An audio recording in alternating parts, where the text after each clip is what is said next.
Bé, el Festival Lumènic és un projecte de ciutat en col·laboració i coorganització amb l'Ajuntament de Sant Cugat. Pretén ser un espai per apropar la fotografia contemporània a la ciutadania i generar espais de coneixement i pensament crític a través de les exposicions i totes les activitats que fem. Aquest any hem organitzat tot el festival al voltant de la temàtica La Poètica, que justament és buscar totes aquestes subtileses, detalls, fils narratius que tenen els projectes que ens apropen d'una forma molt més delicada i a vegades inclús ambigua, que obren nous espais, nous imaginaris en els que poder relaxar-nos i pensar el món de formes diferents.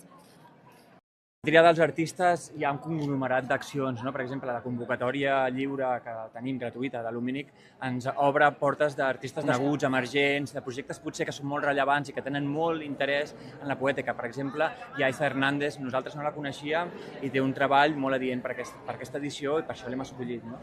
Però també tenim un bagatge cultural, un bagatge fotogràfic a través de tot el nostre recorregut com a fotògraf i a partir de la nostra coneixença, ja que anem a altres exposicions, a visionats de portfolis, pensem en treballs que puguin ser adients amb aquesta temàtica. No?